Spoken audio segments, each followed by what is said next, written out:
కొందరు పోకిరి పోరలకు 2 పెగ్గులు ఎక్కువ పడితే ఆగనే ఆగరుల్లా ఇంతెత్తు ఎగిరి పడతారు. మరి ఓవర్ యాక్షన్ చేయాలనే తాగుతారు.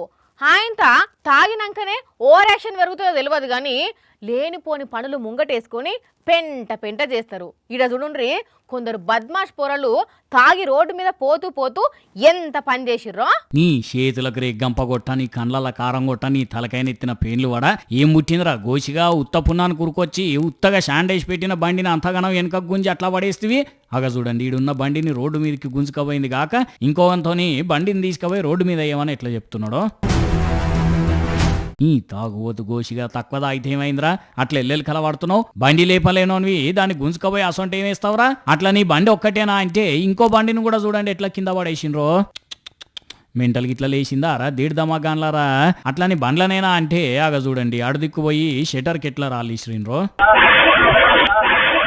తిరుపతిలో కొందరు తాగుబోతు పోకిరిగాళ్ళ చిల్లర చేష్టలు ఇవి. మరి ఎంతగానం తాగినరో, ఎందుకు ఏర్పడకుండా తాగినరో కానీ తాగిన వాళ్ళు తాగిన తిరుగుండక రోడ్డు మీద ఇట్లా బండ్లేసుకొని తిరిగి బండ్లను ఖరాబ్ చేసుడే కాకుండా బండ్ల మీద పోయేటోళ్ళని బెదిరించిండ్రు. పోలీసులు అయితే కేసు రాసుకున్నారట ఇప్పుడు. కానీ చూడండి, కొందరు పొరగాళ్లకు మందు ఎక్కువైతే ఎంత ఆగం కథ ఉంటుందో.